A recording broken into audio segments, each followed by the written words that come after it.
やっぱりゴジラも京都が大好き。I love 京都、京都銀行。毎度プラスガソリン経由がお得。カード祭りで大当たり。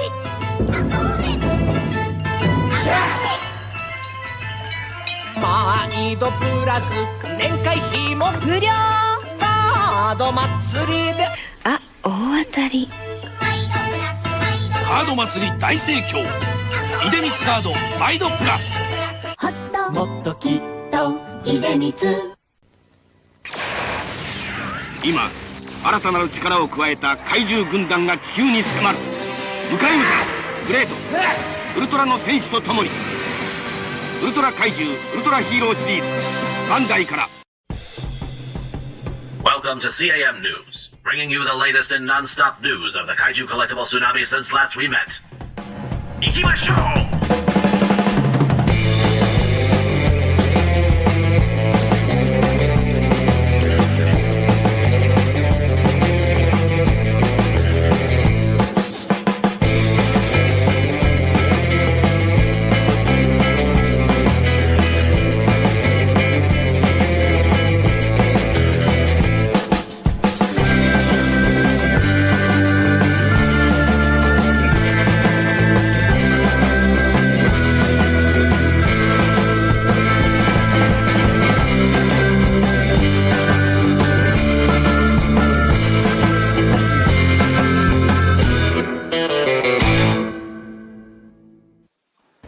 Why, hello and what's up? Welcome to another episode of Collect All Monsters, episode 31 to be exact. Woohoo! The show that celebrates the kaiju genre from the collectible side of things. We are here with such a big episode where so much stuff happened since last we met that we decided to do pretty much an all-news episode with, of course, some of our general caveats that we have, which starts with what we normally start every episode with, where I say hello to my co-hosts, and I ask them to share some of the cool stuff they've gotten over the past month. And so I'll turn things over to Mr. Leslie Chambers and Showa and tell us what you have picked up in the recent months since last we saw you, actually, at G-Fest. Yeah, I got a few things for myself, but for the sake of the show, I'm not going to showcase every single thing, because there's a lot that I got, and I don't want us to have us here past 9 o'clock Eastern time tonight. So, go ahead. So I'm gonna no, John. I mean, that's your thing, so I don't want to take away from you. Don't steal John's thunder. I don't want to do that, because I kind of did last month during the show when John was talking about all the cool stuff he got, and then here comes my big fat face, like, hey, blah, blah, blah, blah. And John is like, you couldn't have waited like 5 more minutes until I got my stuff together. But nah. It's great to be back home. It's great to be back here on Collect All Monsters, not for a cameo, for the entirety of the show. So I'm gonna showcase three awesome things I got for myself. And let's start off with something that I know that Kyle will definitely appreciate. I think Kyle has a thing for this monster. I know where this is going. You know exactly where it's going. Yeah. And I got it at G-Fest, and I got it painted and built since then. So here it is, the Monster Maker 28. Ooh. Wow. Beautiful, wow. Dude. Gigan, or as Kyle would say, Gigan. Because he don't say Gigan. Kyle says, Godzilla versus Gigan. Oh, look at this. Ain't that awesome? Gorgeous, man. Wow. Now, Leslie, let me ask you something. Would you consider this to be the you-know-what Gigan figure? The Central Gigan, yes it is, Charles. Oh, yeah. Monster Maker 28 did their thing on this one, you know what I'm saying? And it's a sizable Gigan, like 35 centimeters tall. I haven't had a chance to post him up against other figures, but I will come next week. But again, this is great. And the fact that this model kit came out on the 50th anniversary of Godzilla vs. Gigan, and to have this celebrated with the monster itself in this form is really, really amazing. I know Marcellus Winters got one. Yeah, I know Marcellus Winters got one. Eric Stope got one. So whoever did get one, you got a good grab on your hands. And for those who may want to get one, go for it. It is worth it. Now, the next three things we're going to talk about, well, the two things I'm going to show up here, and my first news segment involves a certain giant monkey that I love so much. As a matter of fact, here we go. Oh. Yeah. I'm sorry, John, if that ticks you off. I'm sorry about that. Let me get that right now. But the first two things, the last two things I want to end my show and tell. I got my hands on the X Plus 25 centimeter Kong 2021. Nice. That's cool. I know some people, have issue with this because it's a bland pose, it's a static pose, and some people don't like the fact that he's actually almost bigger than the 25 centimeter Godzilla. And I have to say, I find some amusement in that. The fact that so many people really irks their nerves. I'm on Facebook looking at that. I'm like, I'm just laughing at y'all. It is funny. It is so funny being a Kong fan and have this guy be almost bigger than Godzilla himself, which is really, really cool. But this is cool.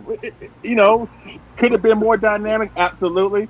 But for what we got, I think it's fine. It's not the Rick. I didn't feel like getting the plug in for the light up for the axe. I didn't need all that. I just needed Kong with the axe, and that thing's a cool figure. Not the best in the world, but it's cool for what it is. And finally, oh my God, I got to get 2 hands on this one. Uh-oh. 2 hands on this one. Uh-oh. God, I got myself a really cool Kong sculpture. A giant Kong sculpture. Really? I think Marcellus Winters beat me to the punch on this one, but you're going to see it again right now. I got my hands on the Cipriano. Oh, no way. Wow. Oh, dude. Woo! Here we go. Come on, Kong. There we go. Look at that. Oh, it's okay. Okay. I got nervous. Great. It's fine. Thankfully, it's just a potato. Yeah. It's fine. He just ready to throw that rock at Godzilla. Yeah, it's fine. no. It's fine. It's And you know what's funny? Ow. 28 inches tall, and also sculpture of the King Kong 1962. The winner of King Kong versus Godzilla, by the way. The winner of King Kong versus Godzilla. And he's ready right now to bash that rock into Godzilla's head. But it's not like he's going to feel it because, Godzilla has a brain about this size. No. Oh, God. I'm sorry. Did any of y'all really was upset about that when y'all saw that back in the day? Very much. That line specifically made me angry. That made me specifically angry, that line. Yep. It did. It really did. Yep. I mean, his brain, he's still got a brain, but if Kong were to bash him on top of the head, it's not like he would feel it because his brain is that big to begin with. But, I love getting people riled up, but that's what I do. But this is great. This is great. That's epic. It is epic. It is. Whether you're a fan of Kong or not, this is a cool sculpture. It was, Adrian. Yes, it was. Yes. But guess what? You'll get over it. If not, find a new hobby, like collect stamps or cars or burritos. Do something. Get over it. It don't matter. It don't matter. Still, King Kong won. Okay, Godzilla was a dumb A. You know what? Because he got a brain this size, and that's the way it is. Okay, just deal with it. Don't hate the player, hate the game. Okay, and that is all I got to showcase in my show and tell, ladies and gentlemen. It is great to be back here on Collect All Monsters. So I'm gonna kick it over to my main man up in Seattle, Washington, the one and the only quintessential collector, David Eric. Hey, what's up, Leslie? What's up, everybody? First of all, I don't have very much to show for my show and tell, so I'm going to say a few things about Leslie's segment. So when people complain about kind of a static pose of any kaiju figure, it's actually called a museum pose, and you need some of those. Absolutely. You don't need every single thing to be, dynamic action, museum poses have their place in collections. So I'm all for the museum pose. I don't want every single one to be that, but they definitely have their place in collections. So, and then Arnold Johnson saying that Godzilla's brain is about this size. He just needs to quit his day job and start selling lemonade like he eventually did. He did. Pretty sure he was exposed as a fraud. Yes, yes. Country Time lemonade commercials he used to do. Good old-fashioned lemonade. That's what he went on to do after King Kong versus Godzilla. So that's all I've got to say about that. So anyway, before I show you my one item that I got for show and tell, I have something kind of fun that I'm working on. I got this figure sent to me by Mike Farah from Kaiju Battle. It's a Gamera figure that he bought from our garage sale day that we did. He bought this from Adam, I believe, Thirsty Thursday Adam, and it had a couple of scuffs and scratches on the back, and the teeth and the claws are a little bit scuffed. I haven't done it all yet, but I actually just finished the back. I matched all the paint to the exact color that it was, and now it has no scratches at all on there. Wow! So I just got to redo the mouth a little bit and brighten up the eyes and the claws, and then he's going to go back to Mike Farah from Kaiju Battle. So Mike, coming soon to a post office near you. So I do have a couple of cool things on the way.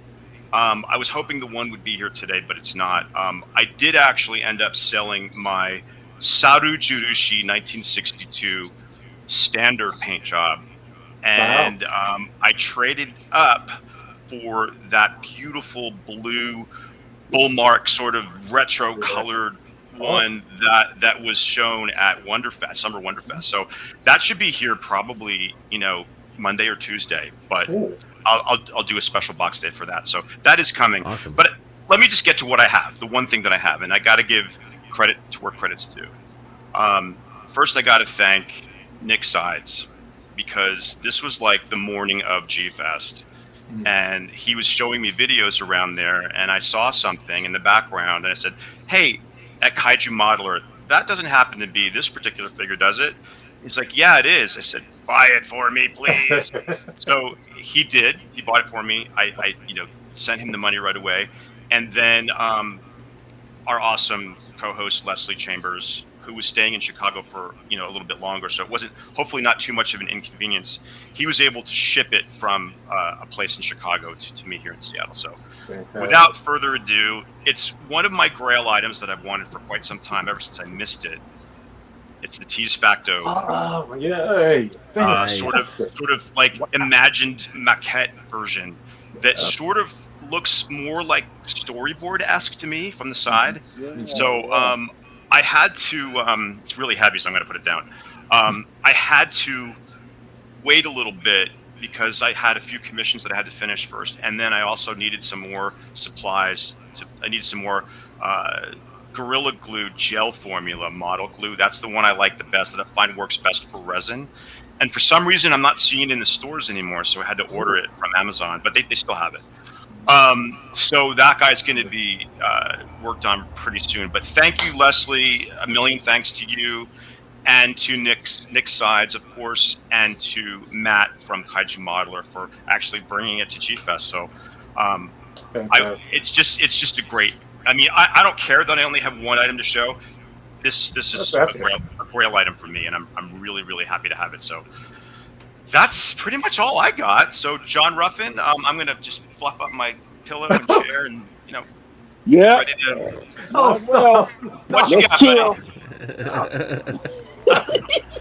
I have a few items, but nothing major. And it's good to be with you guys. It was a rough week last week. I know. So The sorry. passing of my cousin. So it's just good to be back with you. I miss a lot during the week in general, but good to be back. I have a few cool things, just simple things. I was intentional about this one little item I got when I saw it and said I should get this just in his honor. Director Nakano, his book on special effects. I said, cool. Pick this up. I thought that was That's a teeny little book. Yes, but thick. It's thick. Okay. Yeah, I'm just going to work through it portions where I can, translate it. Got another cool little Godzilla book. This little cool little book. Aw. Teeny That's tiny awesome. book.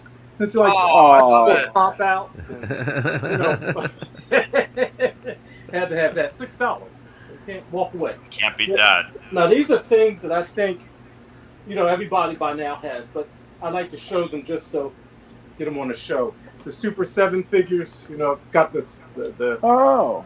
Yeah. Jet Jaguar. I love the packaging, John. Yeah.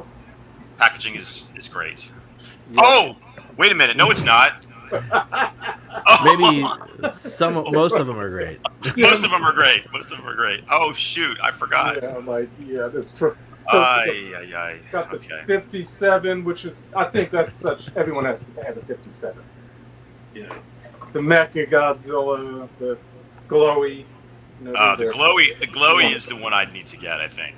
Yeah, that was the only one I wanted. But I found this Poppy Mecha Godzilla. Oh, nice. To go along with my Godzilla gang, Godzilla. Super cute. Cool, man. Yeah. A little vintagey. It's cool. Let me see. Everybody should have this by now. They're Jet Jaguar SHMA. Nice. Very nice. I mean, all the pieces, articulation is fantastic. See, now that's a battle axe. That axe I like. That's a battle axe. That axe I like. From Austin Collector, I finally got my two. Oh, Destroy All Monsters set. Yep. Yeah, let's go. Let's see. Now, I wanted to get this because I love the artwork. Oh, but it's a reissue from 2001 of the Walmart model Godzilla walking. Model. Yeah, I love that artwork on there. Yeah, just for the artwork. Yeah. Nice. Is that the one that comes with the T-shirt? Yeah, I was about to pull the T-shirt up. T-shirt is pretty dope. Okay. Yeah, but what size is it? Is it going to fit you? No, I rarely wear shirts. It looks pretty big, though. I mean, I think I could fit in it. I think it's close to a large. I might be able to fit in it. Nice. Let me see. Anything else? I think that might be it. And the image you sent me, right? Oh, yes. Now, this is the one I was happy to get. It came out in 1984. Oh. Yes. I don't have it framed yet. It's an A1 size. This wonderful poster of King Goji by, who was it by? I always forget his name. It's on the. Carl, do you have the file name? I always forget the artist's Oh, you mean name. Akira Yokoyama? Yes, Akira, yes. Of course. I should have recognized the signature from. I knew that. There are some amazing releases from 1984. This was for sure. one of them. And I'm trying John, that's the model kit. That's the Inoue Arts giant 62 that makes a cameo in Godzilla vs. Violante, right? Yes, right? It's in the back. Yeah, yes. In the background. And isn't it also Yeah. in Destoroyah too? Oh, it may be. I think it might be also in Destoroyah when the young man who is affiliated with the Yamane family. Yes. I can't remember his relationship. I'm so sorry, but grandson. Yeah. I think he has that model in his studio, his room. So it made at least one, possibly two cameos. Yeah. Nice. This is a wonderful poster. I can't wait to get it framed after ordering a frame from Japan. But that's really my cool. box. I think that sums up my box day. Carl, what you have going on? Well, the first thing I have going on is that I probably should mention we are a member short today, if you didn't notice, our viewers, which, by the way, thanks everybody for watching. We got 44 people watching live. That's pretty rad for me not having done any promotion at all before yesterday. So, Thank you, Christine's not with us here today, unfortunately. She is out doing something fun, doing some fun summertime stuff, and so that's fine. It's all good. Right, Leslie? Whatever. Now, Moving on. Let's go to the chat. Let's see what's going on with the chat. Moving on. Well, I'll do the chat in just a second. So first, I can't remember if I showed this on the last show. I got the skeleton kit. And I got the glow in the dark and the bone version. And wow, here you go. Here's the glow in the dark version. Oh, it's awesome. It is awesome. However, one of the most difficult things I've ever had to put together. No way. The joints that sit in between the bones. Can that focus? Yeah. Yeah. They are not friendly. They will.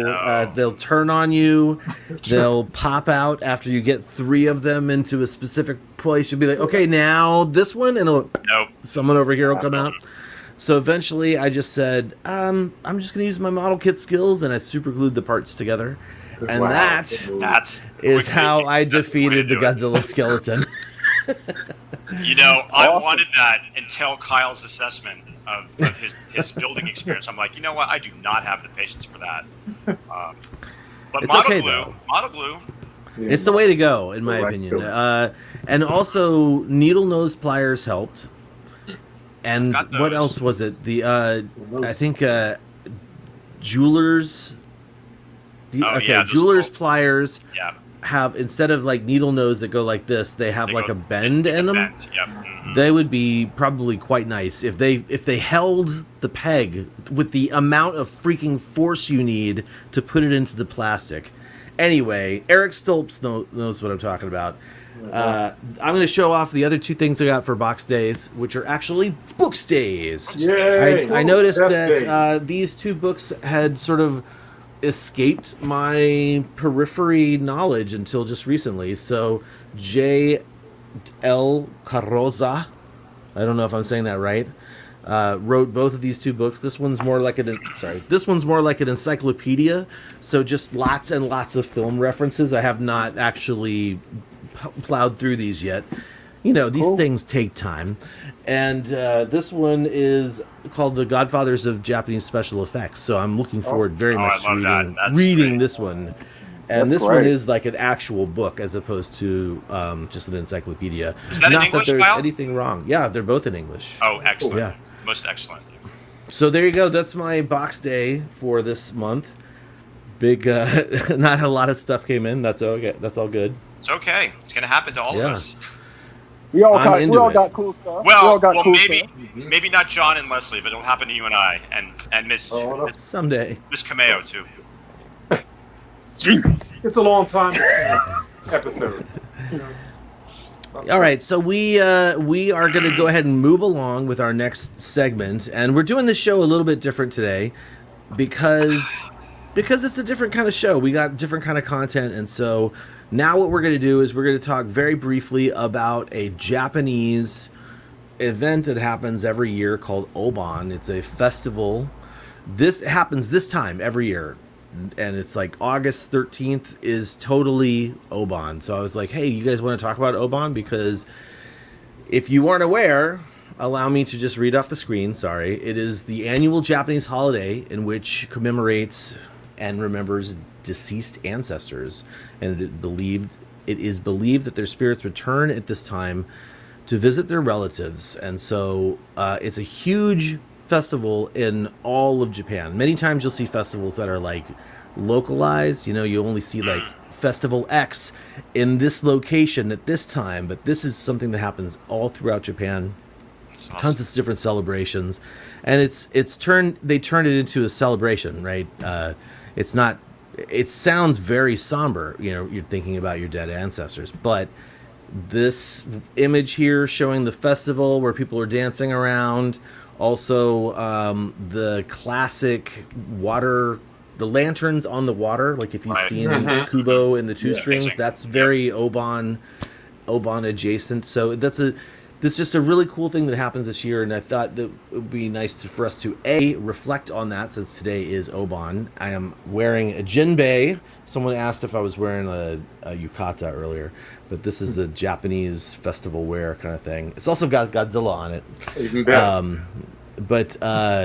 yeah, I wanted to talk a little bit about the festival itself, and if you guys have anything to share. And John specifically, I know you have you lost someone recently, so some people in the chat earlier when you mentioned it were giving their condolences, and so if you would like to say a few words, the floor, my friend, is yours. Well, coming out of COVID, it hit a lot of us very, very hard, and it seems like the residuals of dealing with COVID have just made life tough. I lost one of my two first cousins already this year, my cousin Anna, and last week my cousin Steph. She's sorely missed. She had a great impact on many people in the Philadelphia, New Jersey area, and so we actually had 3 days of remembrance and memorializing her last week with her different communities that she was a part of. Steph was just a great cousin, and I'll tell you, I was just grateful for the times we had, and even I really love this what the Japanese do, because I think we need to spend more time thinking about our loved ones and the idea that they come back to us. I do enjoy the wonderful dreams I have of past relatives. It seem like they come back to say hi, and so I'm grateful for those memories and even dreams. But so I'm thank you for your prayers and your condolences, and you all are, believe it or not, in my prayers as well. And I know we all have gone through a tough couple years now with all the changes because of COVID. Thanks, Carl, for the time. You're welcome, man. And I'm not a Buddhist or a Shintoist, but I do believe in the sanctity of life, and take yourself some time right now and metaphorically hang up a lantern for each of your lost ones there, because it's it can be tough, but it's nice to celebrate their life, and that's what Obon's all about. Yeah, absolutely. Just wanted to say a few words too. Yeah, absolutely. So first of all, I was always fascinated by this festival. I learned about it in a kind of a strange way when I went to the movies to see The Karate Kid Part 2, as crazy as that sounds. Because in that last scene, that dramatic last scene, they're attending an Obon festival on this island that outside of Okinawa, I think it is. So that's where I first learned about it, and then I did find out what it was and learned much more about it when I became more interested in Japan. And I just was always fascinated by it, as I'm fascinated with Dia de los Muertos, which is very similar. I'm not sure which one culturally came first, but it's the day where you celebrate your ancestors and your deceased loved ones. You offer them their favorite foods, things that you just talk to them, and share memories that you had with those particular deceased relatives. Now, I do have one trivia question I'm going to throw at you guys. This is kind of I'm going to pull a Leslie Chambers here. So, who can name the one? There may be more than one, but the only one that I know. One Toho tokusatsu film that features an Obon Dori, an Obon dance in the opening of the film. Go. Well, I feel like okay. So the Mysterians. Yes, it is the Mysterians. Yes. Yep. Absolutely. I wasn't when you mentioned it earlier. I wasn't sure if it was Obon, but then I thought about it and I was like, no, that was in the summertime.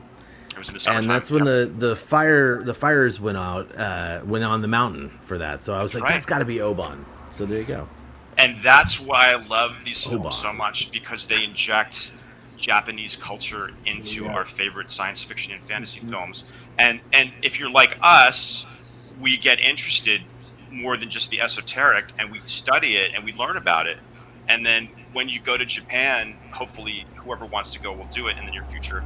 You can really see firsthand, if you do go in the summer, which I'm not doing anytime soon. But it's just a fascinating festival, and I really love it. And I think it's great that Kyle decided to mention it on the show, because that's what we're all about. The more you know. The more you know. The more you know. Isn't Godzilla really a walking memorial in a sense? That's one way to look. It's about to get deep with John Ruffin. I know. Here we go. But the victims of the atomic bomb droppings and the Lucky Dragon, number 5. It's where a lot of us became curious about more than just the monsters in the films, you know, and from that initial, you know, introduction, you know, it's just fascinating to expand on that knowledge. And I know, John, you'd love to do it, and I know, Kyle, you do too. Leslie, when you go to Japan, you'll probably get more curious about some of these things. You see it firsthand. It's just fascinating to learn about, you know, the culture. And I think we should do something similar to that here. I don't know why we don't. As these both gentlemen said, we should just think about our, you know, ancestors and our deceased loved ones, and, you know, have something in their honor, have their favorite meal in their honor, or, you know, you don't have to set up an altar per se, but just think about them, and that's enough, you know. I was Twitter friend of mine, Japanese Godzilla fan, Sky Mode. He recommended a book actually to me last night, and basically the title is "The History of the Godzilla Spirit." And I ordered it. So when I get it, I'll share it next time. But he said this gets into the meaning of Godzilla, you know, and so I was like, oh, this is deep, you know. So must fantastic. Have. Yeah, fantastic. Yeah. We're gonna do a book day sometime soon with John. We got all sorts of like little side projects. The Collectible Monsters is going to be pushing forward. Not Leslie, because he's already in the throes of them, doing all these extra streams, which is awesome. He's banging them out. While we're planning and keeping it. But Leslie's going to be involved in the next one that I'm stoked about, is the model kit. You know, supplemental, I call it, and he's going to be the host of it, which I think is great, because then I get to participate and not just be asking everybody else questions. I think that's wonderful. So that's going to be awesome. I look forward to that. Me too. So we are going to go ahead and move on to our next segment. It is time to check in with the chat room. We have 49. We had 50 for a second. Oh, wait. Now we have 48. What's happening? Anyway, we have 48 people watching live on both YouTube and Facebook. Thank you guys for being here. I'm going to do my best to highlight some names, maybe at the same time that Leslie throws them up. Fingers crossed. But let's do it, Leslie. Absolutely. You know, of course, Tanner's in here. Helmy, Bad Goji, Fanciest of Cats, Joey Chapman, Larry Latham, Greg Coggin, and Mike Marshall, Kaiju Battle, Gonzalo Colarte, Thirsty Thursday Toys, Michael Hang, Jonathan Portman, what's up, Jonathan? Gospel Train 1090, Adrian Enzyme 2000, Nick Size is in here, Chris Reed, let's see, Mr. Gador, love that name, Eric Stolt, Clone Stefan, or Stefani, whatever, Brutazilla, Marshall Mike, Gojira A51, what's up, Matt? Jordan Leitner. Let's see who else. What's up, Jordan? I think that is. Oh, Mark Sang-Yang. Thank you so much, Mark. Thank you for this, you know, whatever. And also for people who tuned in last week for our King Goji discussion, thank you so much for that. We had a great time. That was fun. That was really fun. Mr. Live is on the Collectible Monsters YouTube channel. Please check it out, where we gave honor, the glory, and the praise to the one and only King Goji. Since you said honor, the glory, and the praise. DAM Army, that's right. So, Leslie, Chris Reed, who you mentioned, is coming to us from Australia, which is pretty cool. Good. Thank you for being here for Australia. But again, we gave honor, the glory, and the praise to the King Goji. And to the and John, and to the monster that beat him. John, I had to sort of say that's all that matters. I had to speak the truth. In the movie, Godzilla kind of was the one who lost. It pains me to say it, and you know, it finally came to me that whole last battle. Godzilla is the one who's backing up. He's backing up. Kong is advancing. He's backing up. And he goes behind not Nagoya Castle, Atami Castle. Atami. To sort of hide from him. Yeah. And it's like, it pains me. Believe me, it's not easy for me to say these things. I gotta speak the truth. Let me now. We are so getting blocked on Facebook. We are so getting blocked on Facebook. I'm going to get y'all back. We're getting now, recorded. Right here, let me just show you something. So this is deep. I didn't know this, but let me just share this real quick. The great model builder from the 80 back in '84.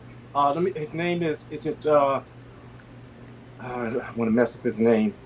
I follow his Twitter account. Just found it, and he's been sharing clips from the old Television magazine where his diorama. Oh, yes. That's not Hayami. His name will come to me. Well, one of those clips was translated. This is not. Let me just get the one. It's one of these, and I need to share this because if I don't, somebody keeps going around here lying. Uh-oh. Here it is. Be lying. Now, this is the article, and in here it asks the question: "It's 15 secrets about Godzilla," and one of the questions is, "Was Godzilla ever defeated?" And it says yes, only one time by the two Malta laws. So, all that. Oh, really? Stuff, it ain't in the So book. John takes that as gospel there, right? Gospel. I say delusional, but hey, that's how I look at it. I say delusional and just fan fiction, and people believe what they want to believe. Again, if you believe Godzilla won or it's a draw, again, you obviously believe that the Earth is flat, and you're still in that mindset. I don't blame you for feeling that way. So all I can do is just pray for you and buy you some muffins. That's all I can do. I go back to the original text to get my theology, and I'm living by it. John, Joey Chapman said, "What's Pee-wee doing in your collection?" I know, right? I asked that He's same not question. Don't be I messing asked that around same with question, Pee-wee. Joey. Now, if Pee-wee can have a Jumbosaurus in his room, on his windowsill, can I have a Pee-wee too? On my shelf? I saw one at House of Fun last week and I couldn't leave it. It's only fair. Nice. It's only fair, John. You know, it's only fair. Wow. Let's see if Pee-wee has anything to say. Hey, what's up? He's got. You gotta have one. Pee-wee introduced the Jumbosaurus to me. Remember the first That's awesome. movie? That's where I saw it first. Me too. Me Just too. saying. He That's had awesome, some cool man. stuff up in that playhouse, didn't he? He did. In Pee-wee's Playhouse. Oh man, watch out, Pee-wee. Take a fall. Well, All right. we'll continue that conversation All right. another time. Yes, we need to continue that because now I'm thinking something different. I don't know. Just ask the Japanese; they'll tell you. So convoluted. Where is the official Toho Bible? Well, You know- all the books say it was a tie. All the books. All the ones that I've ever read. The gospel when we were kids was this. This is for the younger kids who don't know. Famous Monsters of Filmland editor Forrest J. Ackerman put an article in there that said, if you see this movie in Japan, Godzilla is the victor, and if you see it in the United States, Kong comes out the winner. And I believed that as if it were gospel for so Yes, I many did years too. until I actually, got a clue, and it's got to be a tie. Without the lightning, Godzilla would have won hands down. You got to at least admit that. Without the lightning, Y'all got the MonsterVerse. Just take the MonsterVerse and just leave 1962 alone. Good God, Godzilla does not have to win at every single thing. Just take the MonsterVerse and shut up. Good God. We know how Kong fell off the Children's Island. He fell off that. God. oh, I'd like to take the MonsterVerse Didn't somewhere. work out. Don't get me started. Gonzalo says that Forey really trolled people for years with that. He did. Yeah. Wow. All right. So I think it's time for us to move along. Thank you to everybody who's continued to watch and will continue watching as we move to our next segment, which is essentially a gigantic Kaiju Collectible News Roundtable.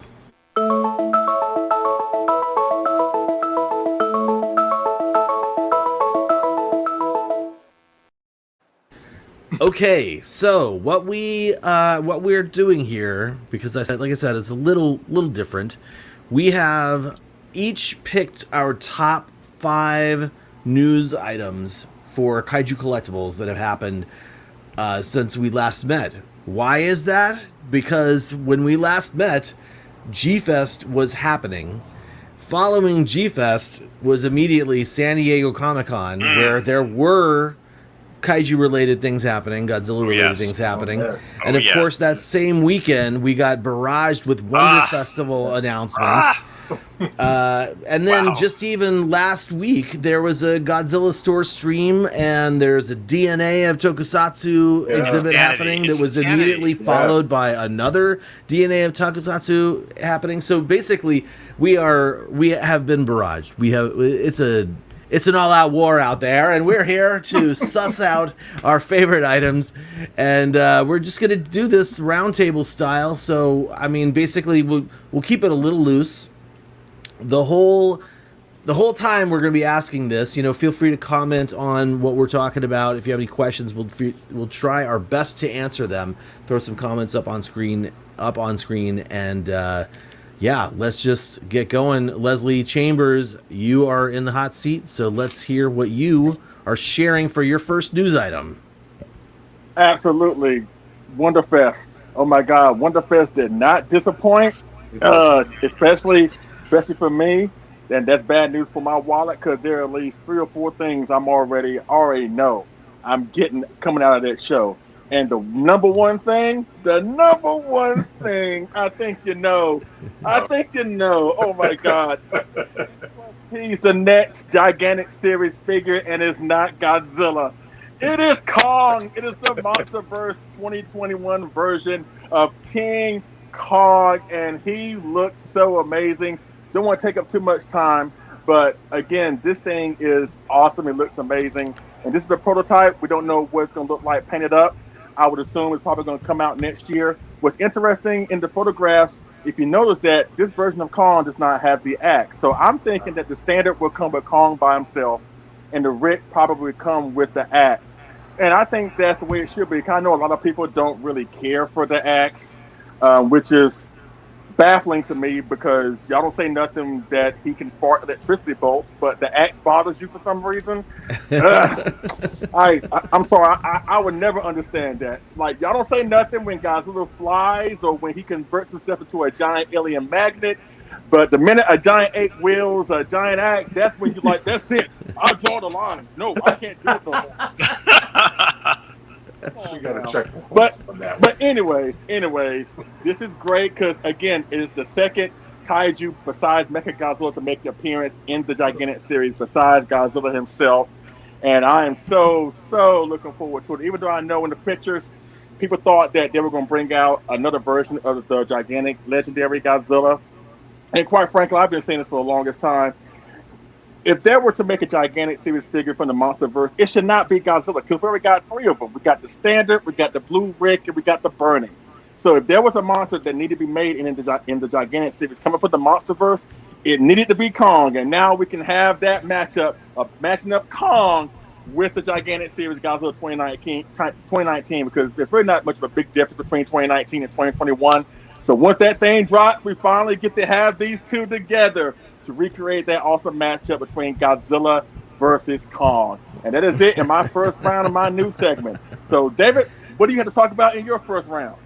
Well, before I talk about my first round, I am going to talk about how I was feeling when I saw, as Kyle put it, this barrage of awesome things coming out from all of these festivals from every direction, east, west, north, south, Japan, United States. It's like, I don't know about you guys out there and you guys in with us in the show, my head was spinning.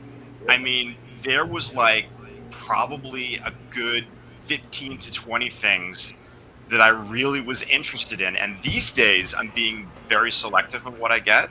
And included in those 15, I got to narrow that down to like, maybe 4 or 5, because I just don't have the room. But I'll tell you what, I felt like almost like a panic attack, because there was so much. I'm like, wait. And then little things are popping up. Not even those major shows. I had little things pop up on my radar that I wanted, like in addition to that. So it's been really, really frustrating, Yeah. exciting and frustrating sort of situation for me personally. I don't know how you guys handle it, because David, imagine when we're going to be able to go to Wonder Festival in person. you know, that will be, I will be happy as a pig in beep, you know, when that happens. And it will happen. Not summer. It will happen, but not in the summer. But anyway, let me get to my not my number one, but my first item. And Leslie, I'm disappointed in you. I thought what I'm going to talk about would have been the thing you're most excited about. But maybe, I don't know, some big monkey with an axe you're more excited about. But anyway, Kyle, ready for some images? More entertaining. It is the Akira that's a Ibaraki, the next installment in his 40-centimeter resin model kit series. Of course, the 1955 Godzilla. Beautiful. And I'm not a huge fan of the 1955, but I got to say, he nailed this one. It looks great. It looks better than it does in the movie, I think. And I've talked about these kits, you know, so many times, but I'm going to just say, I've never built a resin kit that was more enjoyable than these kits, than these KOC kits. They are big. They're 40 centimeters. They definitely have a presence on your shelf. And they are a set. You don't need any model glue. It's just they're already pinned and they have magnets. So it's amazing. So I promised to do one for Mr. Chambers, because now I can do it, because I can ship it. I can put it right back in the box that it was packed in and send it right out to him safely. So I'm actually kind of excited to build it. I don't think I'm going to get one for myself, just because the 55 isn't my favorite. I'm holding out for him to re-release the 62, which I think he hopefully will. And he was posting something about his kits the other day on his Facebook page. And I you know, of course I commented and I said, you know, if you're thinking about doing another one, why not do a Daisenso Goji? How cool would that be? I saw that. Yeah. And yeah. Hopefully he saw it too. He put a like on there, so we don't know. But yeah, that is my number one. We don't have a price or a release date yet, and these kits are very, very hard to come by. So if anybody really wants one, I think the best way to do it is to contact him directly. I'm not sure, or his shop. I'm not even sure. Stay tuned for more information. I'll get more information on that. But they are big. It would be cool if during the model special that you put together, if you guys could sort of like distribute, like, here's the best way to get some of these kits and stuff, because it is such a. It's not that people are gatekeeping on purpose, but it definitely is that kind of thing where it's like you're just sitting there going like, how do I get this? And like the internet's not answering with anything good. Yeah. Kyle is 100% right. There's no gatekeeping involved. I have a hard time finding these kits myself. I just have some connections that help me out from time to time, but they're not always, you know, they can't always get it either. So if you want one of these kits, just email me and I'll see if I can point you in the right direction, because they're awesome kits, and I can't wait to build this up for Leslie. And as I think I mentioned, there's no price yet, and there's no shipping, there's no release date as of yet, but I'm thinking it's going to be before the end of the year. But for the it's other going to be ones, really expensive. Yeah, how It's much gonna were the be other really- ones for comparison? Well, Leslie, you actually bought the most recent one, so you want to talk about that? For what I understand, now you got to realize, when I got mine, I looked into them. You know what I'm saying? 'Cause I have the 64, courtesy of David right there. The 62, and I have the 99. And again, I just happened to look into them. But roughly, if I remember them correctly, the kit themselves is like around maybe $450 to $500, and that's not including shipping. But you have to realize they come in these big, sizable boxes because everything is in pieces and it's resin. So you're probably going to pay along the lines of what you would pay for a gigantic series figure, quite frankly. So maybe at the end of the day, between $600 and $650. I think that's fair. Guessing. And then if you need to ship it out to somebody to build it and paint it for you, to paint it for you, then there's an extra. There'll be a slight fee, you know, for that too. More than a slight fee, because these things are big. But I really enjoy doing it. But there, I got to tell you, anybody who's a modeler out there who's watching, these kits are a joy to build and paint. They're just amazing. And I only have one, and I need to get another one. I need to get the 62, and I hope he continues to show a series with more. I don't know. Ryan Mitchell, who's a really big model enthusiast in our community, seems to think that he's not doing any more Showa 40 centimeter Godzilla kits. But I hope he's wrong, or I hope that Ibaraki-san changes his mind, because man, these things are like well, you've seen Leslie's videos. They're the likeness to the actual suit and the character are second to none.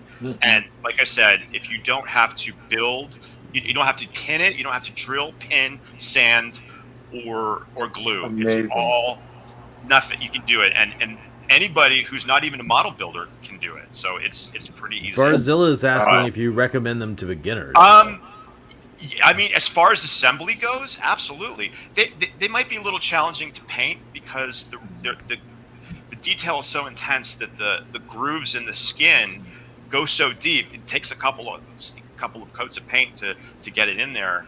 And but yeah, I would say intermediate, maybe not necessarily a beginner, because you would hate to blank this up. Yeah, after paying all that money for it. They're very expensive and very large expensive. Kits, yeah. And but yeah, I'd say intermediate modelers it would be fine for. But David, but interesting enough, I know you have a love for the 54. He did do a 40 centimeter. I know. I would like to get that. But also, if we're talking about what's next, interesting enough, he has not done a Heisei version of Godzilla yet. So that's true. How about a 40 centimeter 84 or 91 or maybe a 95? Yeah. I know you want a 65, and I'm with you on that. But a 40 centimeter Heisei version, honestly. Oh yes. Yeah. Oh yeah. My gosh. A Heisei one is probably the most likely scenario, Leslie. I kind of agree with that because it's lacking in his repertoire. I mean, he's done every era except for that one. Or how about a GMK? Absolutely. Right, Kyle? Come on, Kyle. You know it, baby. I mean, like a dope 40 centimeter Ibaraki KOC GMK would be irresistible for a lot of us. But anyway, I don't want to talk anymore. That's my first item. So, John, what do you got for your first news item? Well, I'm going to go with Kyle. I don't know if I have them in the right order, but I'm going with what X Plus put on their table. There it is. This beautiful favorite sculptor's line, 30 centimeter Mechagodzilla. It's amazing. You can never have enough Mechagodzillas. From every angle, is perfect. Now, is he based? He looks like he's based. I don't know what. Monster Maker 28, baby. That's right. Monster Maker 28. That's right. Yes. Yep. Which is a favorite of mine. I wish I owned, but now I will. Just beautiful. Who can deny the mechanical marvel? You know, sweet baby Jesus. Now, John, this looks like it's a scene where he's in the base because it's sort of a museum pose. He's not in action in this pose, and I'm not mad at that at all. I kind of like it. No, yeah, I'm good with that. But also, it kind of reminds me of the gigantic. You know, it really does. It really does. Yeah, this is great. I don't know if it has what articulation. I guess the hands and anything in the head. I don't know what else. The waist will rotate or anything like that. I can't justify another one. Oh, but it's 30 centimeters. This will eclipse the older 30 centimeter, which I love. But this one I think is more accurate representation. Oh, it looks like it's right out of the movie. Yeah. Look forward. And John, guess what? If they're doing this, you gotta know they gotta do the 74 Godzilla from Monster Maker 28, right? Yes, please. Absolutely. We have to have a 70. You know what? That's a very logical assumption. I would probably put a little bit of money on that one. That's probably what we're going to see next. They can charge me gigantic price. Hey. Awesome. You can't walk away. Give me this, I have a magnet. I'll bring it right on over here. Now that's a kit. Oh, sorry, John. I was going to say that's a kit that I couldn't do for Leslie because there's no pins and magnets. That one he had to do someone else who is willing to ship a non, a big assembled resin kit. I'm not that guy. I'm just too scared to do it. But anyway, I'm sorry, John. I didn't mean to interrupt. No, that's all right. Is it possible to take a resin kit that doesn't have the pins and magnets and cut it up and make, try to apply that same KLC approach with the pins and magnets? You can do that. Well, yeah, that's the way that I that's do the way. The other kits with the pins, not the magnets. I've never tried the magnet situation, but when you do a 30 centimeter or more resin kit, you've got to pin it because it won't stay in place after time. The glue will sort of disintegrate. But magnets, I don't know how to do that. That's above my skill level at this point. But it's pretty cool that I actually used to use magnets in my clone trooper armor back in the day. Cool. Really? Yeah. So like, there's regular magnets, right? So you have the kind that go on your fridge, right? And then there's the kind that are inside hard drives, right? And the kind that are inside hard drives, you got to be careful with. If you have them too close apart and your finger gets caught, they will hurt you. They will hurt you. Anyway, so yeah, we used to use magnets to put things on the armor bits, so because it would like be strong enough through the plastic to pick up something else. So cool. Anyway, yeah, magnets are. I think magnets. When you told us about that, David, about the 64 that was using the magnets to swap out the heads and the pieces, I was like, that's brilliant. So brilliant. Game changer. It's a game changer. It is, yeah. I never want to build a resin kit the other way anymore. That's why this Tease Facto is like, it's back to the old, like, oh man, I got to drill this. I got to breathe in the resin material. I got to like sand it down. It's like, But anyway, I'm spoiled by those KOC kits. So Ibaraki-san, you got to do more, buddy. You got to do more. Love it. Please. Right on. All right, so that brings things into my focus here. So let me share a very quick. What I'm doing is I'm sharing a San Diego Comic-Con that bleeds into another event, 5 Points Fest reveal. John showed off his Mezco Destroy All Monsters pieces that he got through Awesome Collector earlier. Well, at San Diego Comic-Con, they released 2 exclusives that were pretty cool. So it's that Destroy All Monsters figure sculpt, but a clear blue Godzilla version of that, and then also a set with a green Godzilla and a translucent yellow Ghidra. And I love that stuff. I love exclusives. I love that you're seeing something Godzilla on the roster of exclusives at one of the most biggest events in the world. So to me, that's the kind of thing, like 10 years ago, I would be like, oh, it'd be cool if they showed some Godzilla stuff here. But now there's lots and lots of things to take part in. I could show off more San Diego Comic-Con stuff, but I actually wanted to show off this, which is their next set, which is the Mechagodzilla, King Caesar and Godzilla set. Like, I'm really blown away with what they're doing. I can't wait to see how they continue the line. And this is the kind of stuff, again, priced perfectly for newer to mid-range collectors. I don't know, people who don't want to spend $500 for a figure. Like, this is the kind of thing, like, what, this is like a $40, $50, $60 set or something like that. It's totally reasonable. Like, that stuff, to me, these are the benefits that we're seeing for collectors of the new attitude that Toho has towards licensing Godzilla stuff. So that's what I wanted to share there. I would also say, if you're interested in Mezco stuff and you don't follow them, their Instagram and their Twitter are both quite good follows for the releases that they have. So check those out. Wow. And we'll go ahead and move along to Mr. Chambers. Mr. C. All right, for round your number next 2. item. Round number 2. We go from a gigantic version of Kong to another gigantic version of the King of the Monsters. Then we're going with Spyro Studios this time. And of course, y'all know Spyro Studios created that awesome gigantic King Ghidra that's taking half of my room over there. You know what I'm saying? But they've been, pushing a lot of the MonsterVerse stuff, MonsterVerse characters, but they teased a week and a half ago that they're doing something of a classic Godzilla design. I guess you could consider it classic, even though it's in the modern era. Sure. But it showcased a picture of the dorsal plates of the GMK Godzilla. Oh.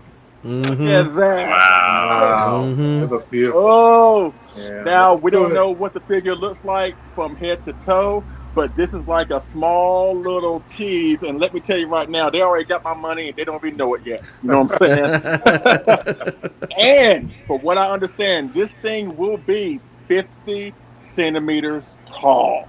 No and way. it's going to be Wow. and it's going to be a suit accurate version of the GMK Godzilla, because the only gigantic versions of Godzilla, at least the GMK Godzilla, are the stylized version from X Plus or the kit that the figure was based off of. But this will be the first ever, to my knowledge, suit accurate gigantic version of the GMK Godzilla. Now, Kyle, I know you passed on the first one. I know you're going through a hiatus, but honestly, can we all be honest? That hiatus has been blown the hell up for the past like 2 or 3 weeks right now.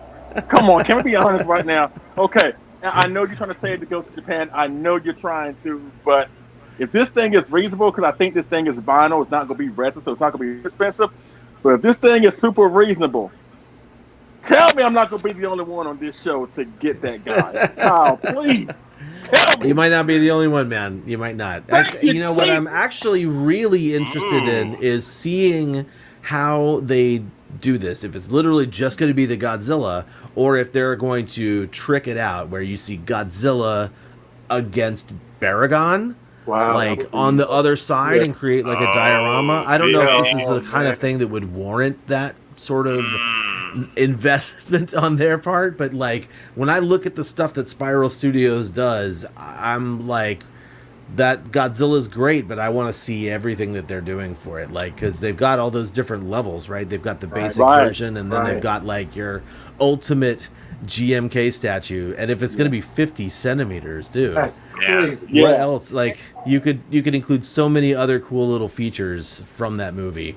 Absolutely. Just reach out. In fact, I'll just say right now, hey, Spiral, if you're watching, feel free to come on Collect All Monsters and just do a huge freaking GMK reveal. You've got some of the movie's biggest fans as hosts here, so and the wife of the host, yeah.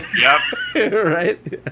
To put a bow on my segment, just to give you one last tease, Kyle, to put it over the top, that I hope that you will get this thing. From what I understand, the head sculpt of this figure is going to be based off the XM Studios head bust of the GMK Godzilla. And we don't remember how we saw pictures of that like a few months ago? How awesome, how that looked. Can you imagine that on the 50 centimeter version of the GMK Godzilla? That's what I heard that they're going to do. So as soon as we get more information and more pictures, we will drop it right here on Collect All Monsters. But you heard it here first, folks. Myself and Kyle will definitely get one of those bad boys. Yes. So that's it. My round two. Eric Dopko, you're up next, my friend. Man, I hope it's only two of you getting it from the show, because if they nail the face, there might be something that I'd be interested in too. And I know Sandra wants it. I know she wants it, right? So you're definitely getting it regardless. Wow. But yeah, no, it's amazing. And again, my head is spinning. It's spinning now. Like that wasn't really even on my radar until just now. So thanks for that.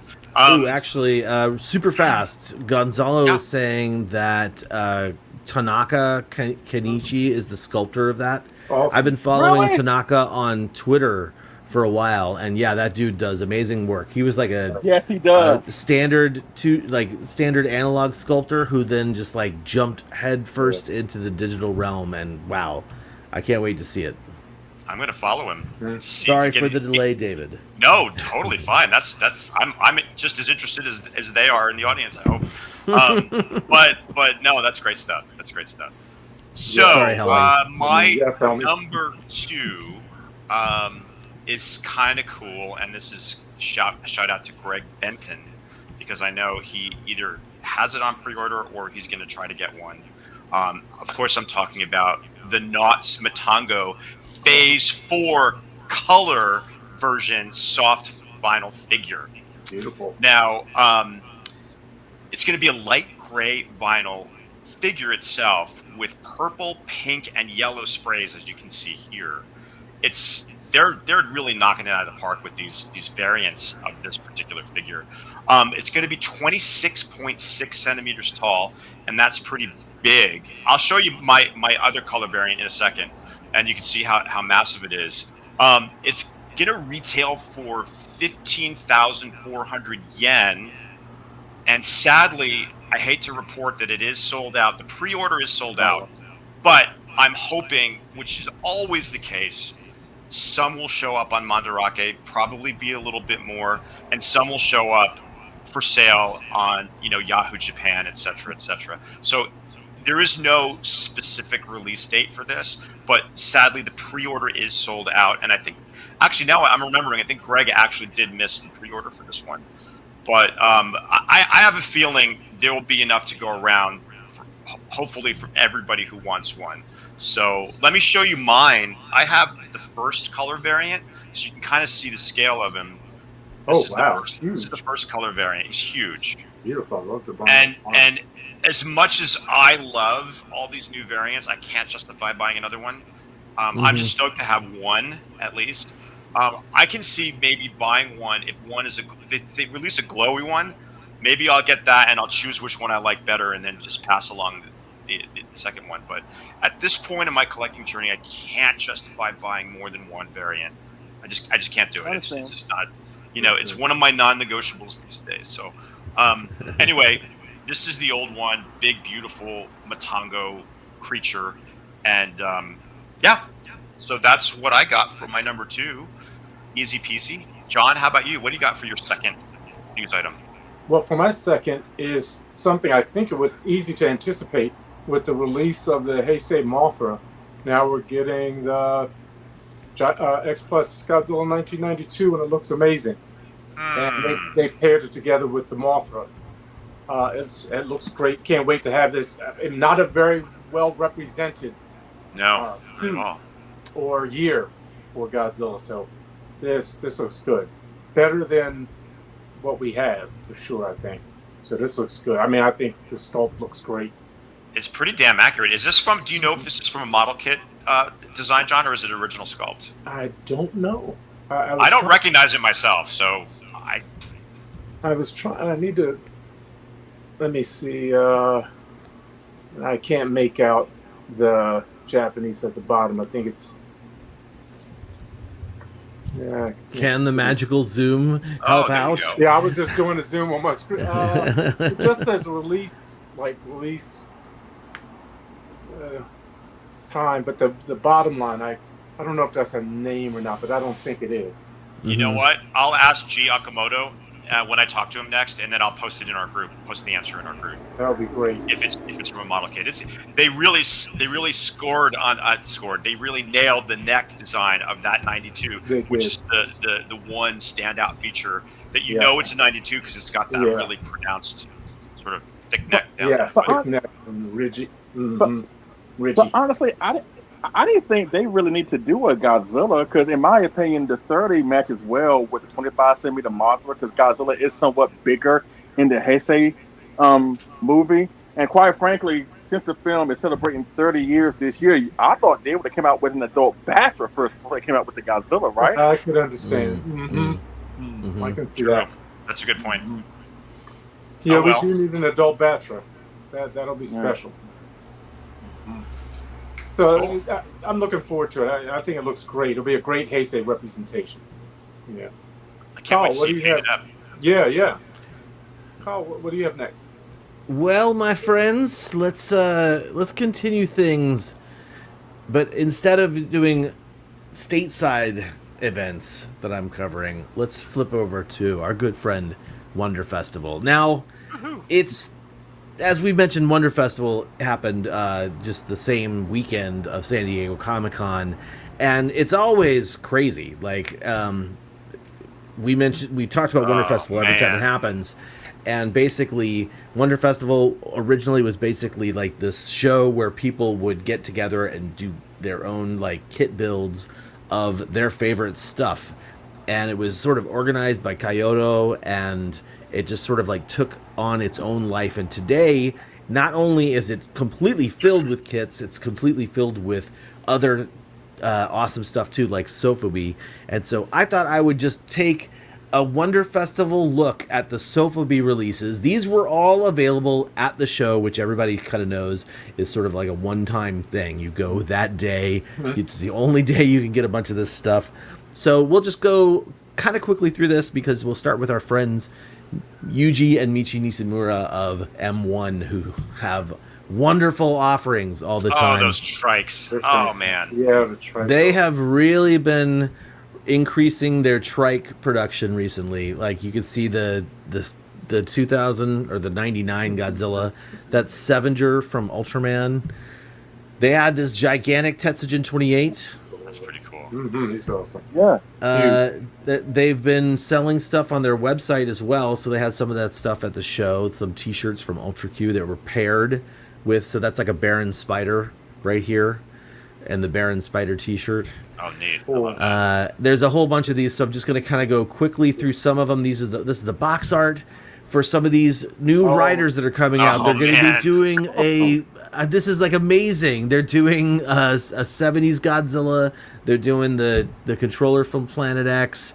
And this in the back, in the very back here, that's the disguised Godzilla. Yeah, the imposter Godzilla. Yeah, thank you.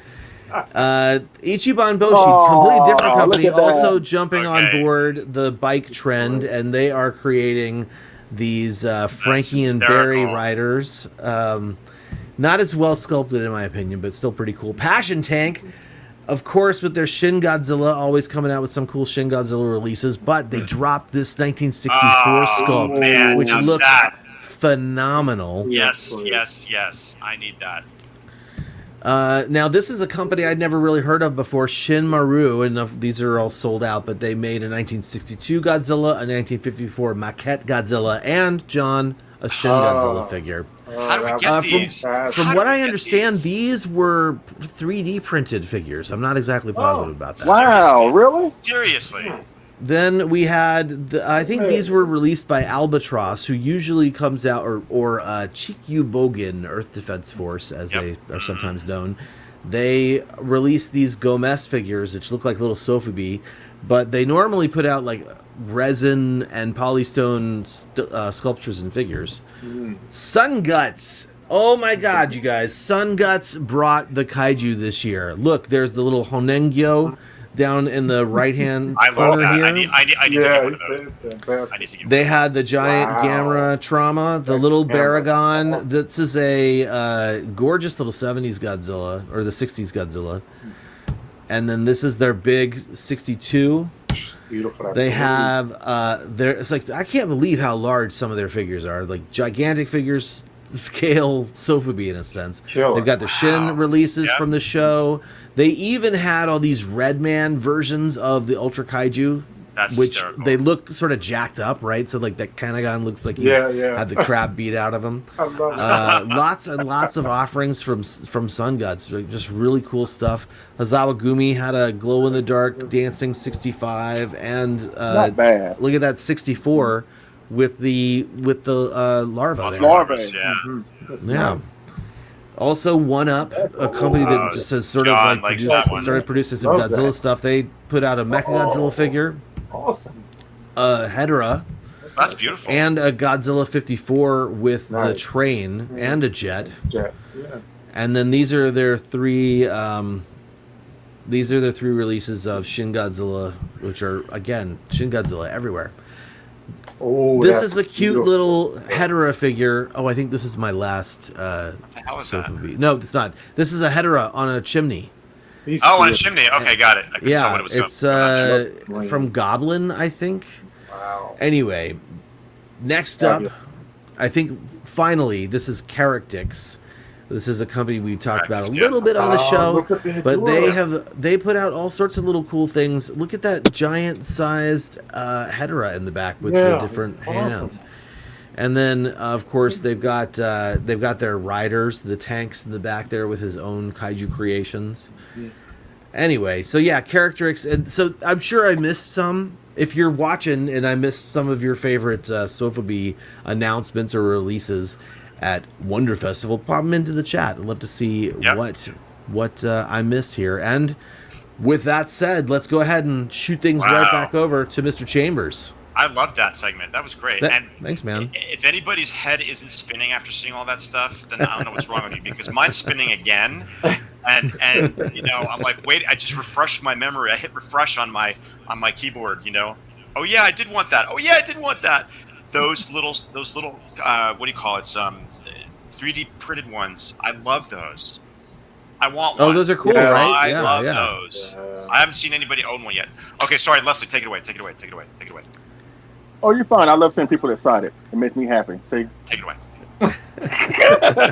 No, I'm just joking. You know what? Kyle, left the States and headed to Japan for his news. Well, I'm doing the exact opposite. I'm leaving Japan and going to the United States for my news segment in the third round. And we're going with Mondo. And, oh my God, Mondo teased a certain three-headed dragon. They're doing a 1991 King Ghidra. I forgot about that one. Oh, yeah. God, this thing is so amazing. It looks so amazing. And if you look at the base, it comes with the mothership from that's pretty cool. Money just for the mother. Yeah. Even though I've been getting a lot of people saying that it looks stupid, like the shade of gold on him is too cartoony, and I'm sitting there like, okay, that's fine. But this is like still a blessing because there are not too many versions of the Heisei King Ghidra out there. Don't even get me started on Mecha King Ghidra, okay? Don't let me go there right now. But again, this is a prototype, and of course, what was that? I lost the train of thought. I don't know how that found its way in there. I don't know when they're going to be releasing their Gigan statue. Would they make a Godzilla power statue like a perfect what? one? And what? I forgot what I was going to say now. Thanks, Kyle. I appreciate that. My bad. That's some bad live stream. Heads are spinning. See, wow. Told you. Yeah. Anyways, back to the Heisei, back to King Ghidra. So yeah, they're finally doing a realistic version. If you want to call it realistic, I think the paint job looks good. Again, this is a prototype. They may tone down the paint job when it gets to the final product. But the reason why I'm giving this guy a chance, I'm definitely getting it because, I'm a huge King Ghidra fan, like David is. David's a huge King Ghidra fan. Yes, he is. But ever since I got my hands on the Mondo Mothra, that made me a believer in Mondo. So I'm definitely going after this one. As it stands right now, I have at least 4. Not 1, not 2, not 3, but I got 4 different versions of King Ghidra coming into my collection. I'm getting this one. I got the Resin Chef model kit of Mecha King Ghidra. I got the 25 centimeter King Ghidra 2019 from X Plus. And the next King Ghidra in my news segment that I'm going to talk about, I'm getting that one. So I'm having an issue with space right now with all the King Ghidras coming in. I know you do. Wow. But it's better than spending money on like overrated donuts. So I think I'm doing good right there.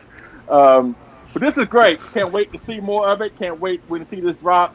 If I'm assuming, I think the standard will probably be just King Ghidra by itself, and the Lutz will be the mothership base. Or it may come with the Dorats. Either way, whatever the Lutz version I think what they did is they swapped the Dorats out for the mothership. Oh. That's my guess. We don't have very little representation of Mother. I agree with that because I'm not a big fan of that original King Ghidra, quite frankly. I have to be honest with you. But I'll take the mothership over the Dorats. But I'm definitely grabbing this when that thing finally drops. And when it does, we'll let you know here on Collect All Monsters. And that's it for my third round of news. DavidF.co. What's your third round? Before we go to David, let me just say, because Adrian was like, how am I going to just drop that bomb and go back to not? This is not actually a bomb. This actually is an image from like a couple of years ago where Mondo said this is a Gigan statue that they've been designing. But it still has not seen the physical light of day yet. So I was just kind of playing around by putting that in there. Oh, my God. And plus, he's not going to get it anyway because he got space issues. Remember, Adrian? You got space issues. Whatever. David, go to your segment. We ain't got time for that. Go to your segment right now, David. Well, I got space issues too. I don't know. It's one of those things that's going around, I guess. So Kyle was in Japan. You came back, brought it back to the U.S. I'm going to bring it to Hong Kong for my next item. And Kyle, you want to go to the screen? I sure do. Let's go to the screen. It is the Planet X Asia Coronia soft vinyl figure. Wow. It's officially licensed by Subaraya Productions, and I can happily say I just paid for mine. I was able to get my pre-order in because I know they sold out like this, because Coronia is one of my favorite Ultra Kaijus, and I just love it. I have one other figure by Planet X Asia. It is the what's he doing? No, dude. I'm fine. Leslie is pointing something out. No, you're not. Wait, hang on. I know Leslie doesn't care about Ultra stuff, but whatever. This Corona's all off air. I don't know what just happened there, but do it on your own time. Virus. Do it on your own time. Oh, exactly. Coronavirus. Oh, dear Lord in heaven. Yeah. Terrible. Kill me now. Just kill me now. Okay. Now I lost my train of thought. Coronia. Well, Ryan is asking if this is a double pack, or can you get the suited version separately? No, I'll get to that, Ryan. If you just give me a minute, if they stop interrupting me, I'll get to that. So, anyway, it's officially licensed by Subaraya. It has 25 centimeters, which is about 9 inches tall. It's got 4 points of articulation, and everyone comes with the mini Goto Kaiju figure, which is basically the monster disguised as an Science Patrol member, and he's got his suit on when it's discovered as really being the monster in disguise. Oh, and when he jumps out of the cabinet and shoots Fuji with the ray. So these sadly are also sold out. However, I think from what I got in the email, they're going to have some extra ones they're going to put out once they are released. So very cool. Hopefully, everybody who wants one will be able to snag one of these things. As I was saying before, Coronia is one of my favorite Ultra Kaiju. I love this monster. I love this episode, and I love the little Goto suit creature. And Coronia, you can't call him Coronia Seijin because he's actually from Bolivia. He's a blood-sucking plant creature from Bolivia. So, so shipping for this is going to be in October. I just paid for it yesterday, so I got to wait for October to get this. But I am very, very excited. The Corona in the suit is gold. It is, Robert. Yes, it is. It really is. And their stuff is pretty big, like 9 inches, and they're solid figures too. So I'm really looking forward to getting this one. I missed the Gigas, which is the monster that sort of looks like a Sasquatch in the snow, like kind of like that weird snowy ape thing from an Ultraman episode. But yeah, that's my number 3. John, what do you got? Good one. Well, mine is a reissue, but from X Plus, of the Yuji Sakai Best Work Selection Godzilla 2004 poster version. Farewell, Sayonara, Gojira, Sunrise version. I'm going through all. It's a long name. So it's beautiful. I have the first one, but not the light up. I would love to have another, but there's just no room and no money for it. I think if you didn't get it, I think this will be a beautiful version to have. It's a beautiful statue, and the light up is even better. You can get it. And the artwork was done by yours truly. But now they just enhanced it with purple and all. Oh, so that is still your artwork on there. That's awesome. Yeah, that was tough to do. That's a big Photoshop file. That's I know beautiful. It was about 2 gigs. So that was a big file. Trying to get that sky on there was crazy. That's beautiful. That's really beautiful. That was like in low res. Oh my Lord, that's a miracle that happened. But that was fun. Yeah, this was great. If you can get this, this is beautiful, and it's not overpowering. I have a plexiglass case over mine to keep it safe, but beautiful. And I'm just looking forward to what they have coming in, what the next iteration. I hope it's the Godzilla 1984 poster, with the building and all the red eye. The red poster. That. Yeah. Oh man. I hope that's the next one because I have to have that. I love that one too. Yeah. Carl, so what's in your next round? All right. Ding ding. Well, whoa. Hang on one second. I just had a weird key, and now I got to go back to it. So, next up for me, super quick announcement. And if everything that I talked about so far, if you missed it, you're out of luck. You got to go find it on like a third-party website, but not this one because next week, our friends at Cavity Colors are unveiling a Godzilla vs. Destroya line, and all we have are 2 images. This one here and that one there. That's all they've released, but August 16th, which I think is Tuesday. Yeah, Tuesday, beautiful. August 16th. I'm looking forward to seeing what they put out. I know that they have been pretty consistently putting out some awesome stuff, although their last release with Gigan kind of fell a little flat with me. Irregardless, I don't need to take up any more time talking about that because you just need to put your web browsers towards cavitycolors.com on Tuesday to see their reveal. They'll probably do it in the afternoon, I think. And that's when I point things back to Mr. Leslie Chambers. And I talked about the Heisei version of King Ghidorah 91. Now we're going to a different version of King Ghidorah in this segment. And Bill Gudmundsson from Resin Chef, he was teasing it for the past like 2 or 3 weeks, and he's finally got it together. He's putting together, I think it's a 30 centimeter or 25 centimeter version of the 1972 version of King Ghidorah from Godzilla vs. Gigan, or as Kyle would call him, Ratchet King Ghidorah. But you know it's what? A little worse for wear in the 70s. But I have to say, Bill actually made the model kit look better than the actual monster in the film, and that right there takes skills. You know what I'm saying? So again, as a Godzilla vs. Gigan fan, like Kyle, it is nice to see them come out with these collectibles of these monsters from the film. You have King Ghidorah here. You know, Burley's doing that 72 version of Godzilla. Like I said earlier, we got the Monster Maker 28 Gigan that just dropped the 25 centimeter set of Godzilla and Gigan from X Plus. So again, it is. Oh, also Cavity Colors. I know it could have been better with the Cavity Colors Gigan collection, but the Red Amusement Park shirt, I thought it was great. You know what I'm saying? But again, between that and these monster collectibles from these various companies, it is nice to see that they're showing this monster and this awesome film. And yes, I said awesome. I know that's debatable. Some love on its 50th anniversary.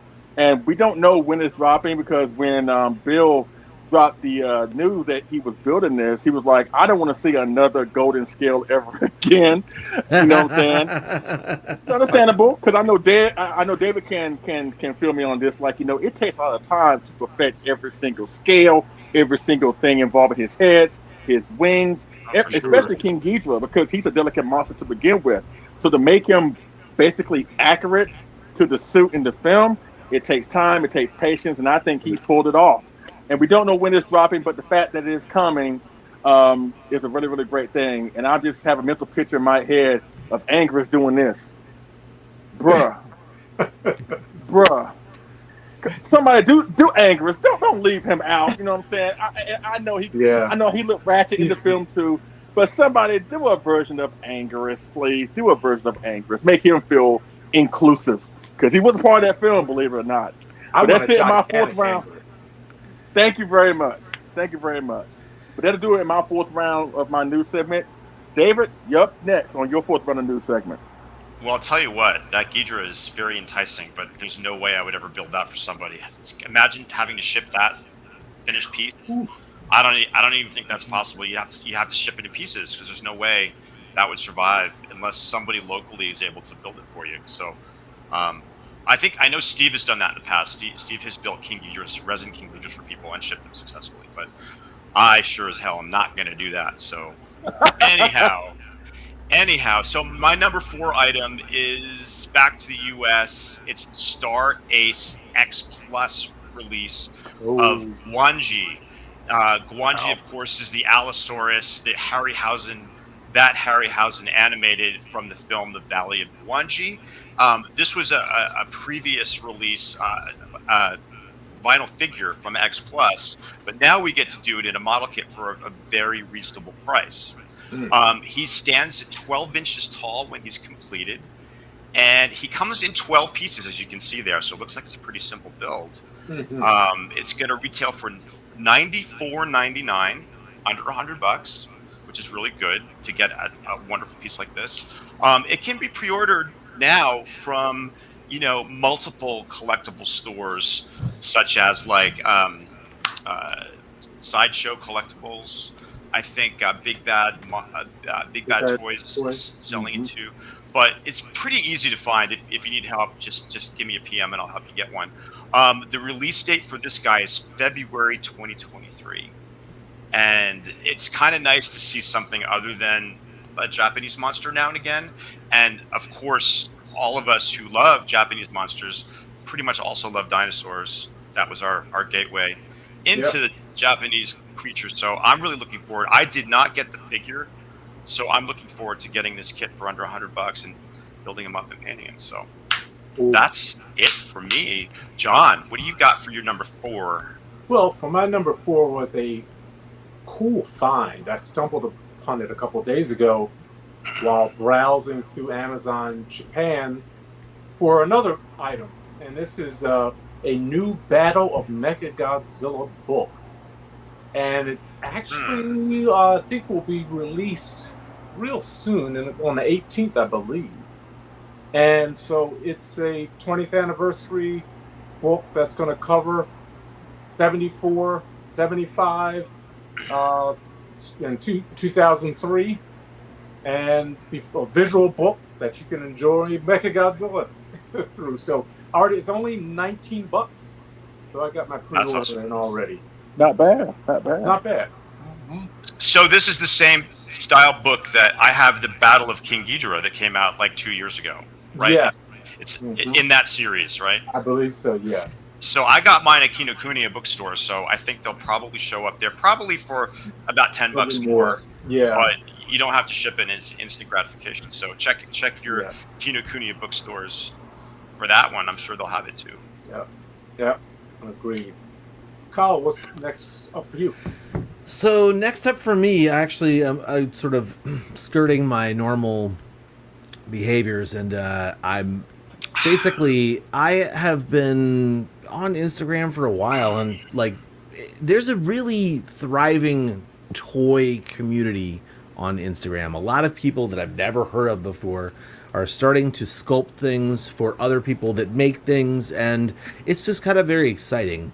Sometimes it's frustrating because there are releases that get put out and you see them and you're like, wow, how would I have gotten that? But the answer is so mysterious that by the time you see it, it's like, good luck even getting that, right? So we've talked about that. Let me stop the screen for a second. We talked about like the nag pieces, the Sofubi pieces that come out, that to just get one alone is like $700. Like, those kinds of things are very off-putting. But the fact that more people are starting to get into the game and there's more independence happening, I guess that allows people to charge what they want for something, or what they feel is necessary for something. But while I could focus on negative stuff like, man, it's too expensive, or man, it's hard to get, I think it's exciting to see new people coming into this and doing things that we haven't seen before, or, just even releasing their own version of things. And so recently on Instagram, I befriended a guy who goes by Tang Ying Company. I think he's in China, not sure. But he started developing these sculpts, and he's doing them, I think, in a 3D program. So I'm just showing off a few of these things because I think they're really cool. These, if they are going to follow this format here, these will be a 28 centimeter tall Sofubi figure. And so here are some of the sculpts that he's got going on. As far as I know, he has not entered into crazy agreements where he's going to be treated like royalty and all of his products are going to be put out and we're going to see them all. But these are his sculpts, and specific that Final Wars one looks really good. But here's the one I love. I love this GMK that I'm seeing, and really, I really, really, really would like to see this guy at least get to have the ability to buy some of these things. So go check him out on Tang Ying Company.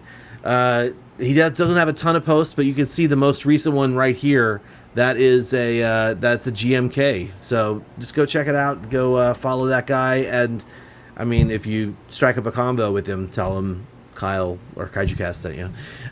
Cool. I look forward to seeing at least the GMK, hopefully, in the flesh someday, because I just really I like that. I like DIY stuff. I like people who put their own time and effort into making something, and like, you don't have to be a big company to create something really kick-ass these days. So true. that's what I'm going to say. Someone did ask if these are vinyl or 3D printed.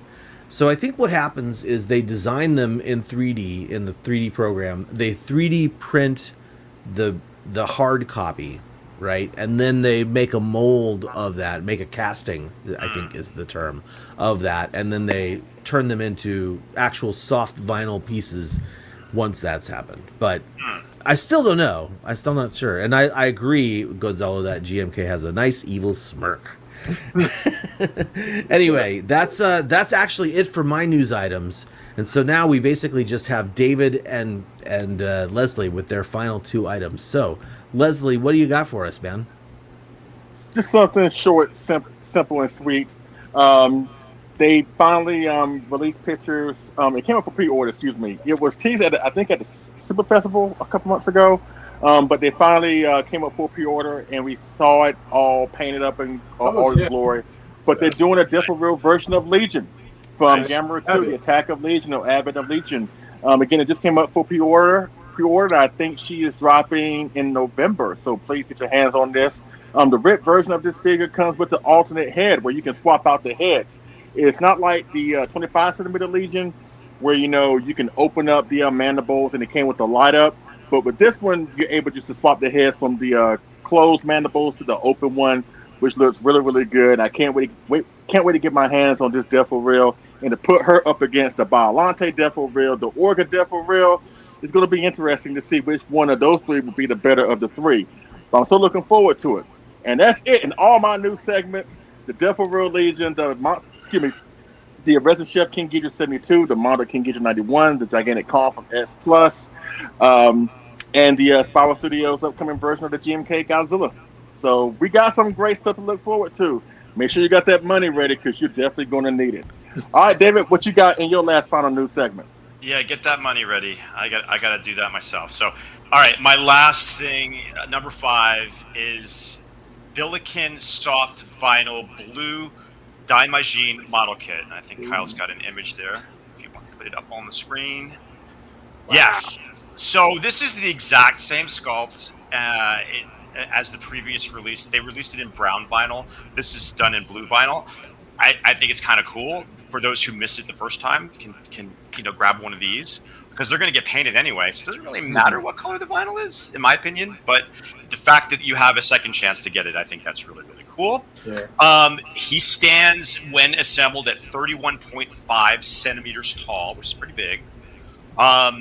He's going to cost 8,800 yen, which is very reasonable. Sales open on July 31st on the Billiken online shop. My recommendation is get on there early. Make sure you get in there, because these things sell out like really fast. I'm not sure how popular Daimajin is these days, but it's probably going to go pretty quick.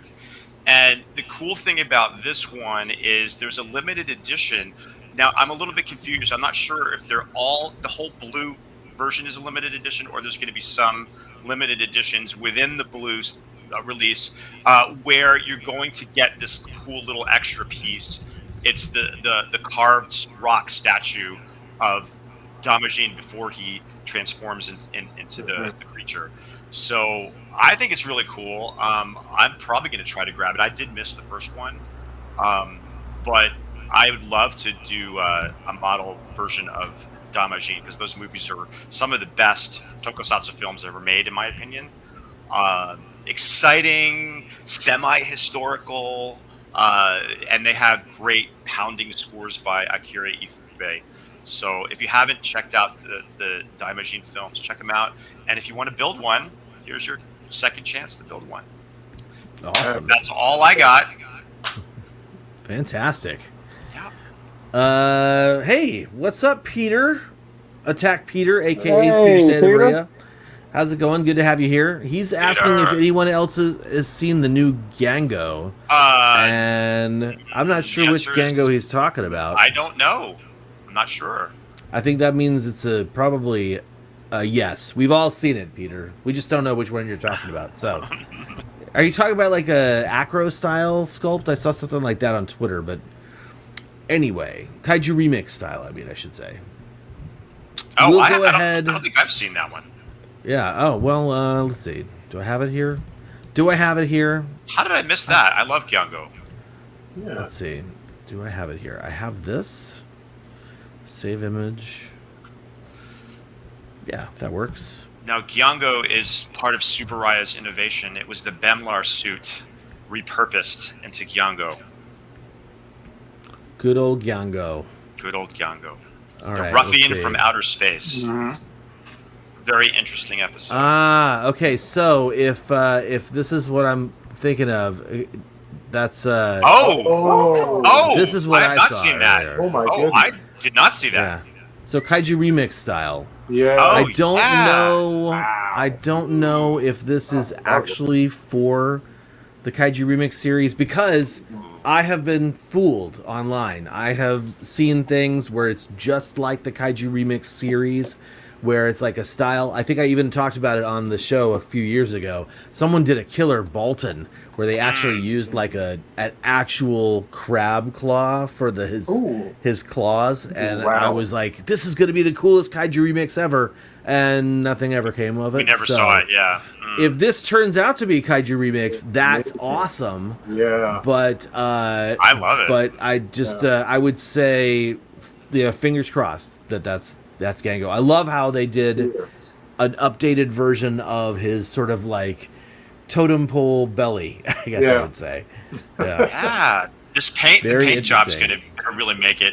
And Gyango just has these silver square feet, and I love that he has Yeah, I like claws that. now, and his little like his little pincers are now actually pretty scary looking. I wonder if that's Paul Komoda's sculpt. It looks like it could be one of his original sculpts too, because he's I mean, the it one might that did be. the It's not. Bemlar. He did It's Bemlar. not from Paul's. It's not from Paul's account, so it might not so be maybe not. Paul's, but it might be. I just love the Kaiju remix series. It's such cool. I think it's about 70-30. I've loved 70% of them. 30% of them, I'm like, ooh, I don't think I dig that take. Peter is asking if there's any more info on it. Peter, if I find any more info, I'll definitely share it with you. But as far as I know, I'm not sure at this point. But there you go. That is one badass Gyango.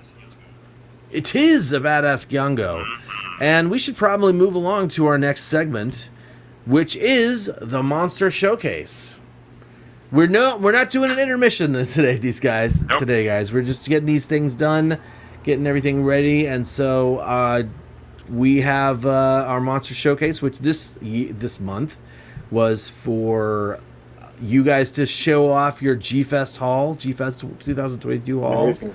is the actual guy here, and so now let me get the video ready. And thank you to everybody who sent in their haul. Can't wait to see what you all got. Yes.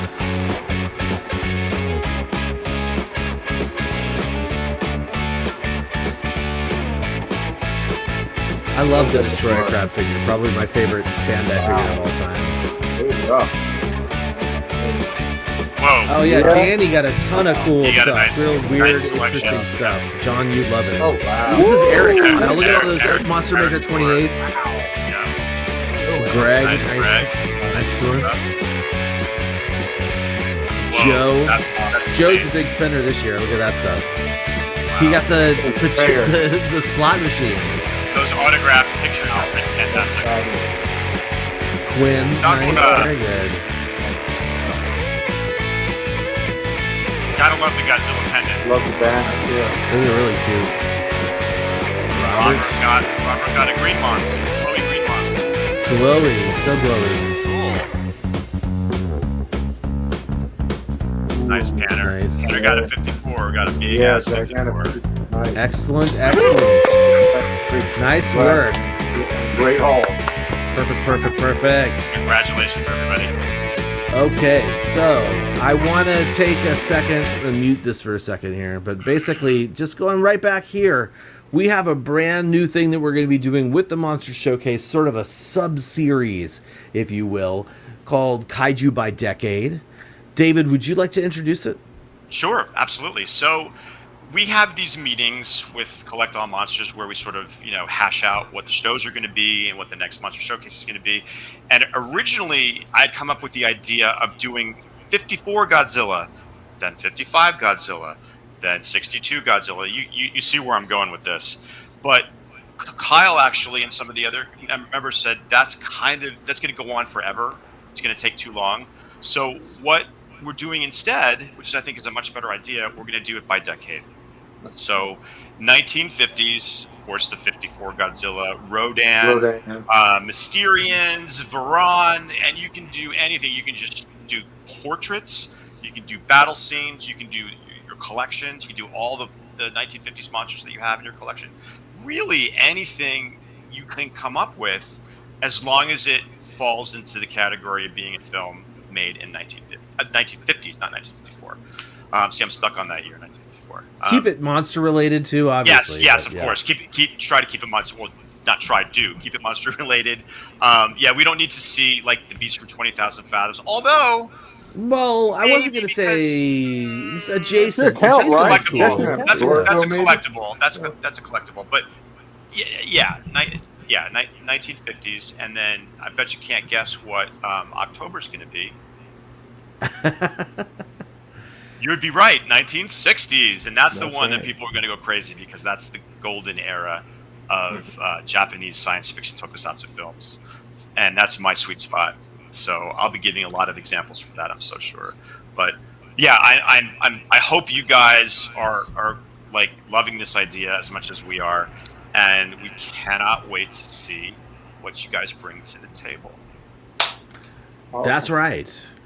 And normally we finish things up with the Monster Showcase on this show, but today's not a normal show, and we introduced a new segment via a video format last episode, and that was our Collector Minute, which it goes a little like this. Like this.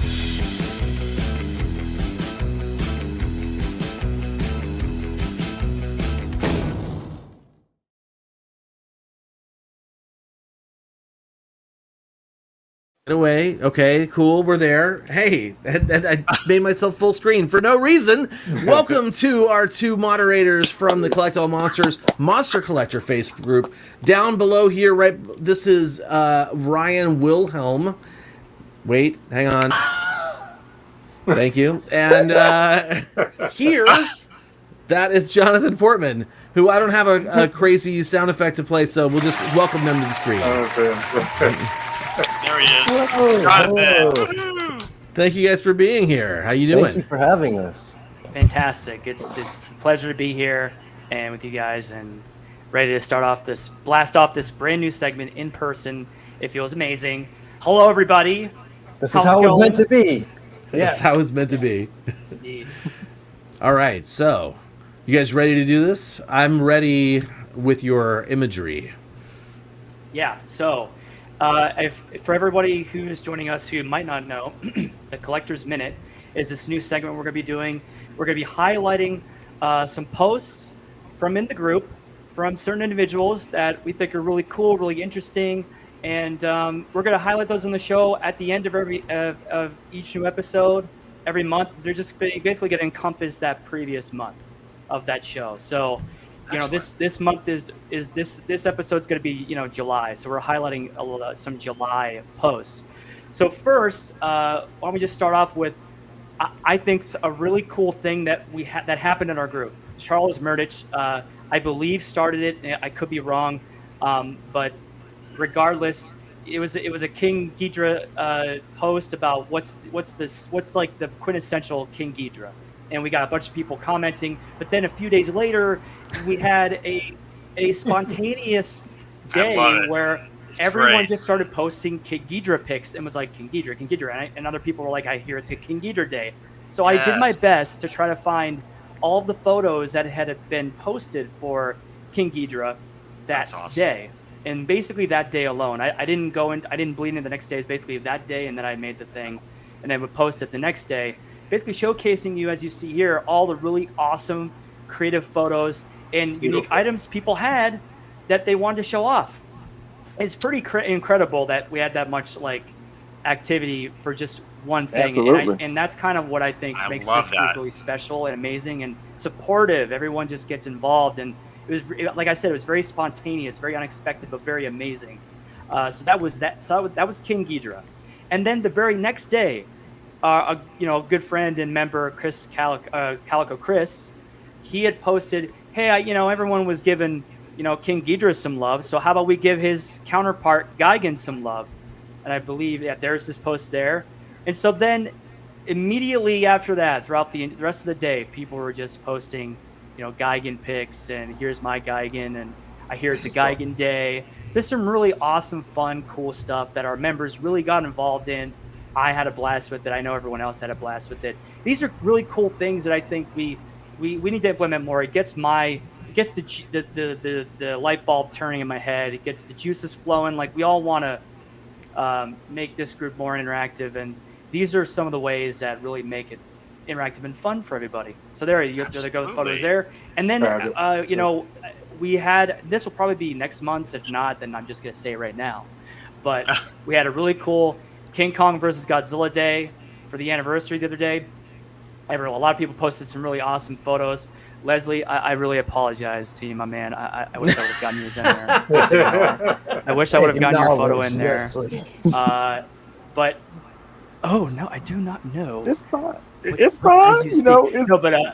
We're cool. We're cool. No, but I mean that in jest, but also I do really mean it, Leslie. I love you. But yeah, it was a really fun day, really cool day. I just love these things. I have like a list somewhere of all the dates of the releases of the films. I gotta open that and look at it, and these gotta be things that we implement more. So thanks to the group members for really pushing that forward and keeping this thing alive and showing us some really awesome stuff you have. And from there, I think I'll pass it on to my fellow moderator and good friend of the show, Ryan Wilhelm. Woohoo! What's up, Ryan? Hey, what's going on, everybody? Jonathan, that was incredible. When we were getting this together, I too had some Gigan stuff, some King Ghidorah stuff. I was like, wait a minute, let's do yours, group them all together, and show what everybody really been up to. And those posts were absolutely incredible. So shout out to everybody for all that. I want to start off by throwing some light on our good friend Nick Sides. He always has the best pictures, in my opinion, not just of his Sofubi collectibles, but in such an artistic manner.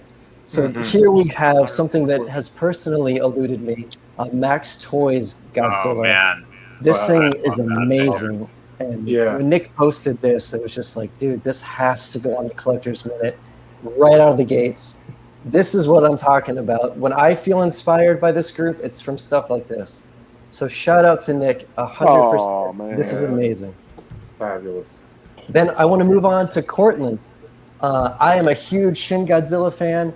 I know a lot of people are in this group. Passion Tank is probably the best. Oops, I said it. And here we have a face-off. We have a face-off of the OG painted and the crystal version. Which you could dub that Disco Gojin. Wow. Incredible post. I mean, home run. And then I'm going to round it out with a shout out to Sean. He has a comparison video of the new X Plus Godzilla vs. Gigan and the older figures released by X Plus. So if you're on the fence about that set and you need some more information, I highly recommend checking that out, or check out Leslie P. Chambers' review, because that was also great. Thank you. Ooh, love the plug. Very good. Ooh. Excellent.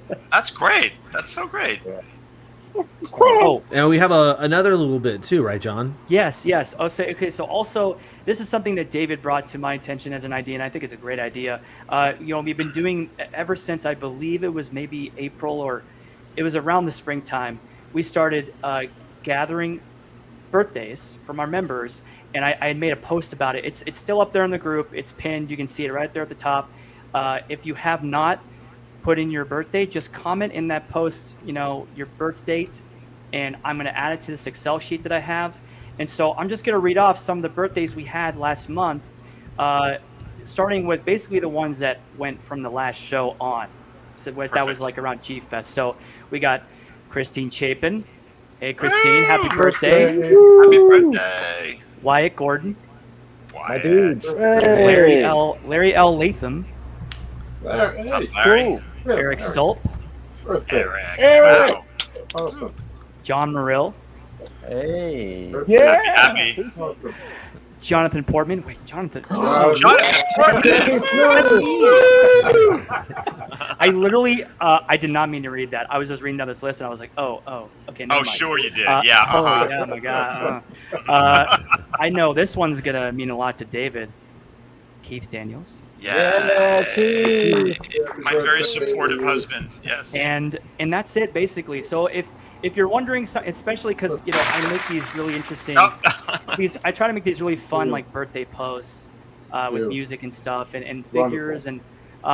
And David does the same thing. If I miss one, David picks up that slack, and it's really just a really fun thing. I love the birthday stuff. I love the shout outs. So if you have a birthday coming up and you haven't yet commented on that post, make sure you do so. I will be adding it to that Excel. I have it right here with all the names on it. And then when your birthday arrives, either myself or David will give you a birthday shout out that day. Well, Helmy. Helmy, happy birthday. Happy birthday, Helmy. Happy birthday, Helmy. Woo, Helmy. Please Helmy. put your name on Jonathan's sheet because Yes, you'd much please. rather get one of his birthday greetings than mine. Mine are just pictures. Jonathan does those amazing Awesome. animated musical happy birthday things. So add your name to his list so you don't got to get one of my photographed ones. There you go. Please do that. And these guys did an awesome job. And thank you everybody for giving them so much material to showcase, because the spontaneity of what Jonathan was talking about just blew me away personally. Like one post generated like 2 days of just pictures, because we all love this stuff. We pay a lot of money for these toys. Why not show them off? And not to be like, I got more than you do, just because you love them. That's all I'm saying. And these guys did an awesome job. And in the Great new variants of segment. photos too, the variants of figures we got. It wasn't just Sofubi.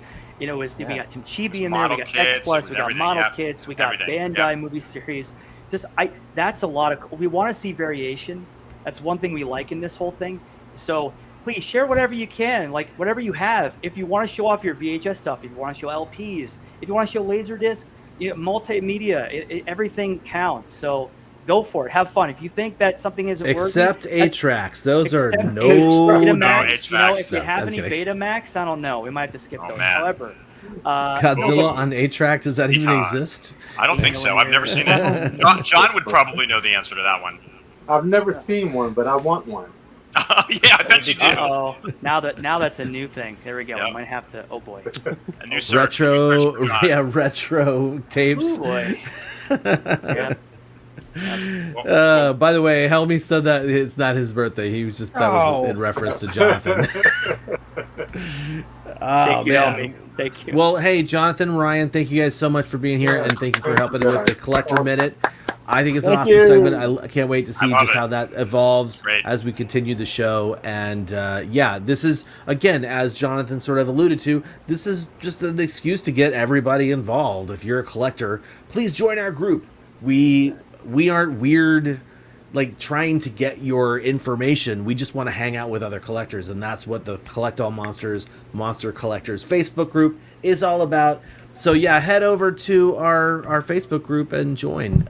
Jonathan and Ryan will get you guys approved. Just make sure you answer those questions so we know you're not Please. Please answer the questions. untoward. Please. Answer the questions. All of them. Anyway, Every single one. so Love you. we're going to go ahead and close out this show. Don't forget that our next episode will be Saturday, September 17th at 3 p.m. Pacific, 6 p.m. Eastern, as usual. We are super happy that you guys hung out with us for this entire pretty much 2-hour show. And I'll go ahead and get my final line ready. Until next time, our planet may be doomed, our Earth devastated, the monsters are in revolt, and civilization is in chaos. Thank you, Leslie. We must unite and collect all monsters. You guys have a great one, and we will see you next time. Yeah.